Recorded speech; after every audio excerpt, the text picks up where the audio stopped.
What is up, everybody? It's a day, all right, because these guys just won the Super Bowl. We want to welcome you to First React. This is our breaking news series where we cover all developing stories surrounding the NFL.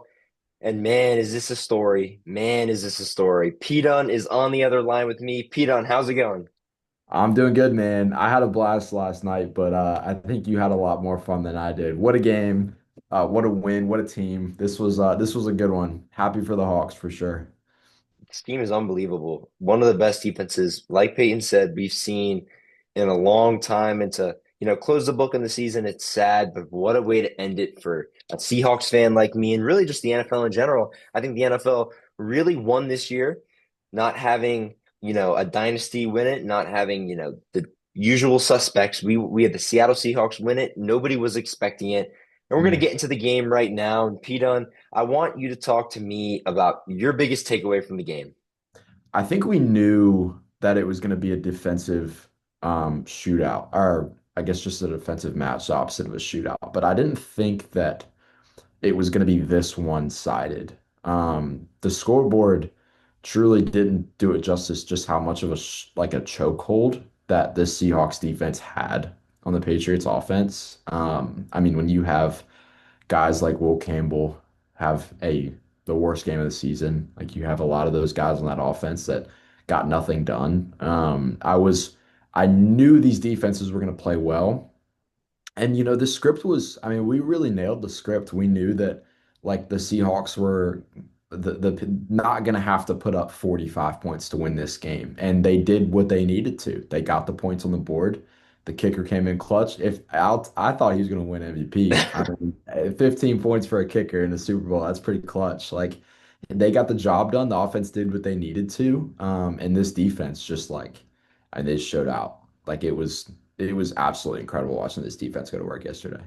It's been a long time coming for these guys, and I'm going to get on my high horse and I'm going to tell you how we got here. And it all started with Russell Wilson getting hurt in 2021. This was the one season that he had where he was under 500. They finished 7-10 in 2021. And this was literally after 9 straight years of winning seasons. They made the playoffs 8 times in that span. Obviously, two Super Bowl appearances and one Super Bowl win. And I don't know what happened, but maybe that was their cue. And it ended up being their cue because after the injury, obviously, after missing the playoffs, we go to March 2022, which one of the saddest days of my life because the day that you release Bobby Wagner, you trade Russell Wilson away. And it was a franchise altering moment. I will always look back at that day, having both of their jerseys in my closet, thinking, man, what is the direction of this team? And the haul. We look at the haul, and it was a generational haul. Denver receives Russell Wilson in a fourth round pick, and Seahawks receive Drew Lock, Shelby Harris, and Noah Fant, and then two first round picks and two second round picks. And the trade's been finalized for years now, but I'll give you a little hint of the trade. Charles Cross, Devon Witherspoon, Boye Mafe, and Derek Hall. We saw what those guys did yesterday, and wow, what a freaking draft. What a freaking picks. They got everything there. I'll go back to that 2023 draft and I'll look 2022 draft, sorry.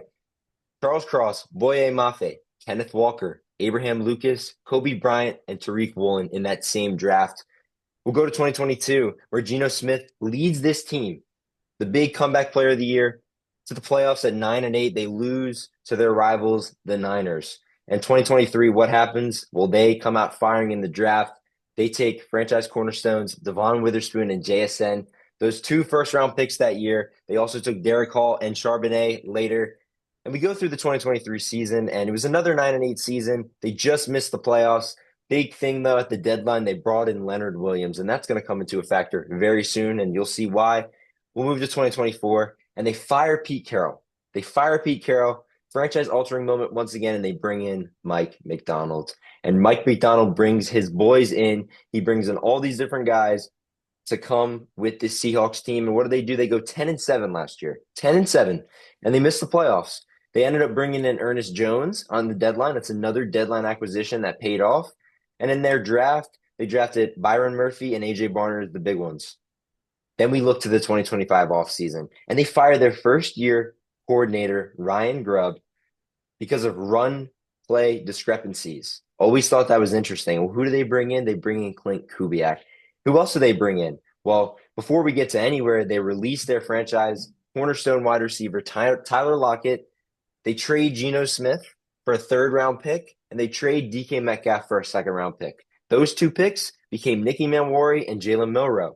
And that was all in the same week. That was another franchise altering moment. What else do? They bring in DeMarcus Lawrence this offseason. They bring in Cooper Kupp and they bring in Sam Darnold on that 3 year, $100.5 million prove it deal. And man, did he prove it.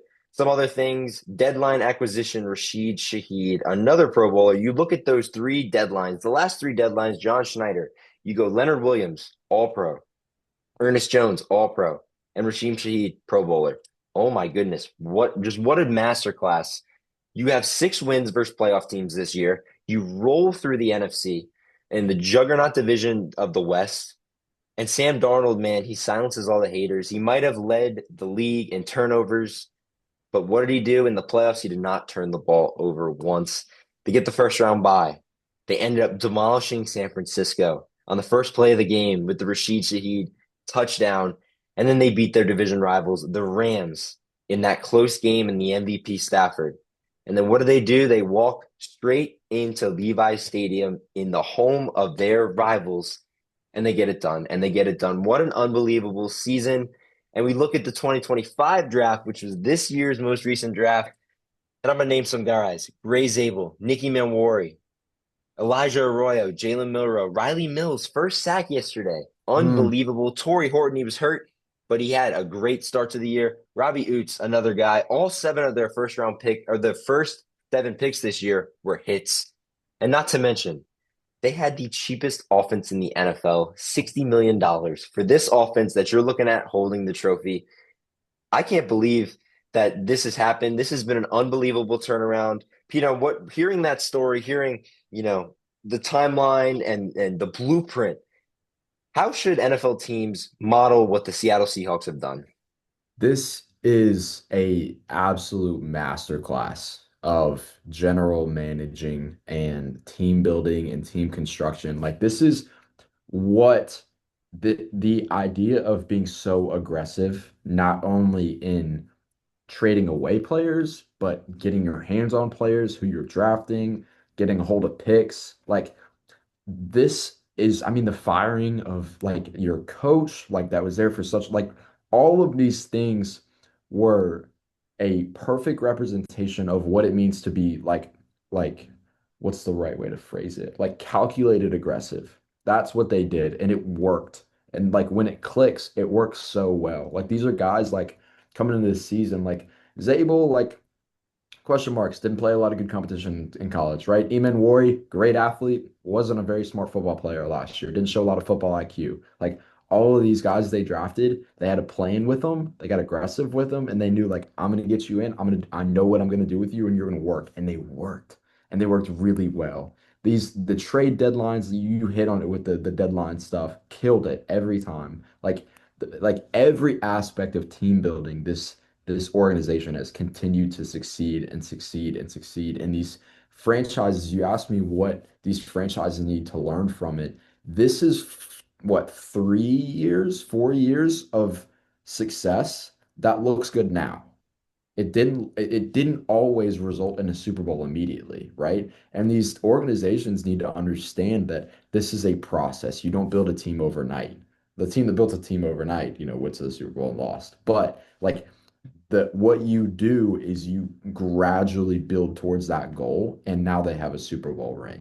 Like that's how you do it. And you are calculated, you are aggressive, you're not playing it safe because you have to get out an edge on these other teams somehow. And they did. And that is the thing that these, anyone in the NFL needs to learn from this. It doesn't happen overnight. This is a As, process. And when you continue to nail it over time, they will yield results. as a Seahawks fan, I mean, we haven't had, since I became a fan and, whenever Russell Wilson's rookie year was, like, we have been in it every single year, even the years, 2021, 2022, where we just missed the playoffs, even 2023, like 9-8, 9-8, 10-7. And then obviously the year that Russ got hurt, they were 7-10, but even that year was competitive until he got hurt very late in the season and he only played 14 games. But every year it's been competitive, and this is how you flip a roster. You have to get out at the good time, especially what they did with Wilson. And I just want to revisit that trade one more time because obviously Charles Cross, he just got a bag. Devon Witherspoon is going to get re-signed to a bigger bag this offseason. And then Boye Mafe and Derek Hall. Like Derek Hall had 2 sacks yesterday.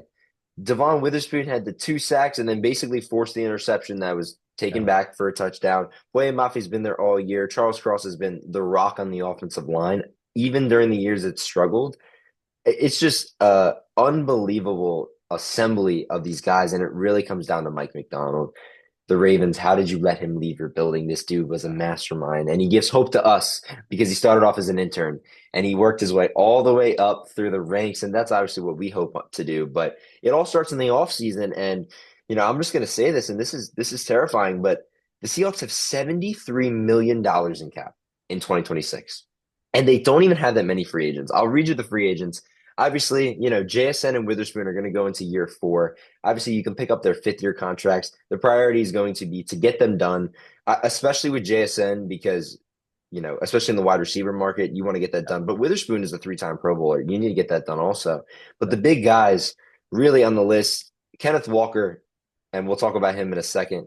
He's going to get a bag for being the Mhm. Super Bowl MVP. And I don't think he's leaving the building, especially with the Charbonnet injury. But also on the list, you have Kobe Bryant, you have Josh Jobe, Reek Woolen, and Boye Mafe, and then Rashid Shaheed. So you only got like 5 guys who really need really star players for this team who are going to get re-signed. We have 70 million in cap, and I don't even know where you start. I mean, obviously you have the cheapest offense in the NFL. I guess trying to fix that interior more. If there was one weakness, it would be Anthony Bradford at the right guard position.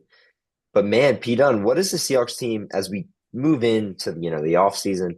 What are you looking to do in the offseason? I think I'm honestly just, you have so many years of aggressiveness that's worked out. I think you try to stabilize now. I think you try and continue this dominance. You look for players that may not contribute this year, a Milrow may not contribute this year, but may contribute down the road. And you try and, okay, how can we continue this longevity as long as we can? As well as having $70 million to try and like, all right, let's go get another one next year. Like there's that balancing act that you have the flexibility to do because you have draft picks and you have $70 million, which is, I would kill to be in that building. There's so many fun conversations that are going to be had this offseason. It's unbelievable. Obviously, we'll talk about Sam real quick. What does this mean for Sam's legacy? Not only with the Seahawks, because obviously they might have to rework his contract, but what does this mean for him in general, giving hope to the journeyman quarterback, the revival? We talk about it all the time. The QB revival, he gives hope to all those guys. Yeah, I mean, this is like what we talked about last time. Like you're gonna call it a Sam Darnold now. Like it's a Michael Jordan flu game. Like it's that legendary of like a topic now. Like this has a name for what he's done. And this is something that not only will quarterbacks try and model, this is something organizations will try and model from now on. And this is like, okay, like how can we do what he did and bring him on a path like that? It is so cool. It is such a cool story. I think it's really cool that Kenneth Walker walks away with the MVP. Good for him, because the whole point of the Seattle Seahawks regime this year was to split carries with him and Charbonnet. And obviously, if you're a fantasy player, obviously you hate it. If you're a Seahawks fan, you love it because we know the injury history with Walker. But what it did is it literally kept him healthy. Yeah. And up until the playoffs, all 3 of his games in the playoffs over 100 rushing yards. Obviously, Charbonnet got hurt, but what does this mean for Walker in free agency this year? And what do you think a contract for him would look like? I don't know. It's hard because like anytime these running backs are getting up on a second contract, you look at longevity issues and I mean, not to downplay it, but this is a in terms of running backs, a running back starting to age. It's a running back that's had injury history. Like this is some, I agree with you. I don't think they're going to let him leave the building, but I don't know if he's going to get something more than a 2 or 3 year deal. I could see a 2 year deal coming for him with an option for them to get out of it after next year pretty easily. Are they the favorites to win the Super Bowl next year? And if not, who do you think is going to give them a run for their money? I don't know how you don't look at the team that just won the Super Bowl as dominant as they did and see them with the same roster next year and not pick them to win the Super Bowl again. Like it is the rich are going to get richer, right? Because they have all this money and they have all these draft picks. They're going to get better. And I don't know. I don't know how you pick anybody else. Like this is for they should be the betting odds to win the Super Bowl next year for sure. The Seattle Seahawks are your 2025-2026 Super Bowl champions. It's an unbelievable day to be a Seahawks fan in Seattle. We thank you guys so much for tuning in to First React, and stay tuned for any more breaking news or any more developing stories that surround us. We will see you guys soon.